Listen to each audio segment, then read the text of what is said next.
Sepanjang video ini kita akan melakukan pembedahan komputer desktop menggunakan animasi 3 dimensi. Mirip seperti laboratorium pembedahan di kelas biologi, namun sebaliknya kita akan menelusuri bagian dalam komputer ini dan membongkar setiap bagian perangkat kerasnya. Kami kemudian akan menggunakan mikroskop dan memperbesar untuk memberi Anda pandangan nanoskopik dari transistor dan struktur lain di dalamnya. Untuk membuat video ini, kami membongkar semua perangkat keras di dalam komputer desktop biasa. Kami menyolder dan melepaskan komponen dari masing-masing papan sirkuit tercetak dan mengambil ribuan gambar. Kemudian dengan menggunakan gambar-gambar ini, kami dengan cermat membuat model 3 dimensi setiap komponen, mulai dari casing komputer hingga resistor terkecil. Hasilnya, inilah semua perangkat keras yang akan kita jelajahi sepanjang video ini. Ini terlihat seperti TKP di mana seseorang dengan kejam menghancurkan komputer dan mengatur semua komponennya. Tapi mari kita langsung saja.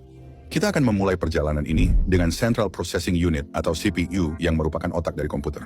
Di bagian atas terdapat penutup yang disebut penyebar panas terpadu, dan di dalamnya terdapat bungkusan logam kecil yang menampung sirkuit terpadu yang secara teknis disebut cetakan. Cetakan ini dipasang pada papan sirkuit tercetak yang mendistribusikan 1.200 titik koneksi ke landasan pendaratan yang berinteraksi dengan susunan jaringan pendaratan pada motherboard. Sirkuit terpadu di dalamnya memiliki beberapa bagian berbeda, tetapi mungkin yang paling dikenal adalah 10 inti tempat program dan instruksi dijalankan. Setiap inti cukup rumit, jadi berikut adalah diagram yang menguraikan bagian-bagian fungsional yang berbeda. Mari kita perbesar tampilan nanoskopik dari sirkuit terpadu, sehingga kita dapat melihat masing-masing transistor. Transistor ini berukuran sangat kecil, lebarnya hanya beberapa nanometer, dan dalam cetakan ini terdapat sekitar 8 hingga 10 miliar transistor. Di atas transistor terdapat beberapa lapisan kabel logam dengan vias yang menjulang secara vertikal di antara lapisan-lapisan tersebut. Bersama-sama transistor dan kabel ini menciptakan labirin multilayer atau jalan raya yang menghasilkan komputer yang dapat menjalankan miliaran operasi setiap detik. Sekarang mari kita perkecil dan lihat bagian lain dari CPU. Di sisi masing-masing inti, terdapat cache memori L3 bersama dan interkoneksi cincin.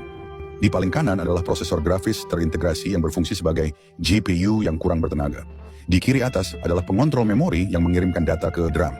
Dan terakhir di paling kiri adalah Eigen System dan platform I/O yang berkomunikasi dengan chipset pada motherboard dan mengatur aliran data antara banyak komponen lain di PC Anda.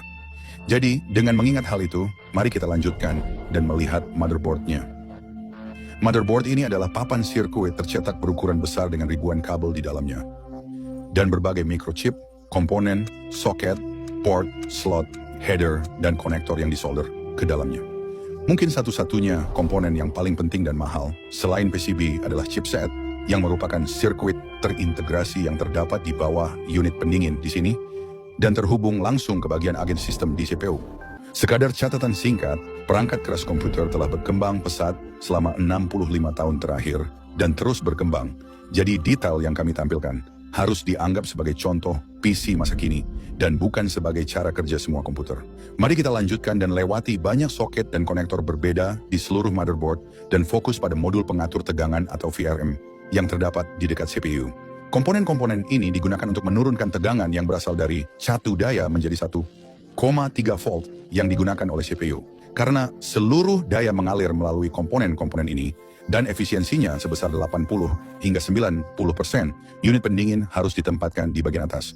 Saat kita membahas topik daya, CPU ini mengonsumsi daya yang setara dengan sekitar 16 lampu LED, sehingga menghasilkan sejumlah besar panas yang diambil oleh pendingin CPU. Pendingin khusus ini menggunakan pompa untuk mengalirkan cairan melalui tabung-tabung ini dan masuk ke saluran radiator yang memindahkan panas ke sirip radiator. Kipas kemudian membantu memindahkan panas ke udara dan cairan yang didinginkan kembali ke pompa melalui loop balik. Pompa adalah motor DC brushless yang dibuat dari PCB, chip control dan stator di sisi kering, penghalang di tengah, dan kemudian rotor magnet permanen dan impeller di sisi cair. Tidak ada sambungan mekanis antara rotor dan stator sehingga mencegah kebocoran cairan pendingin.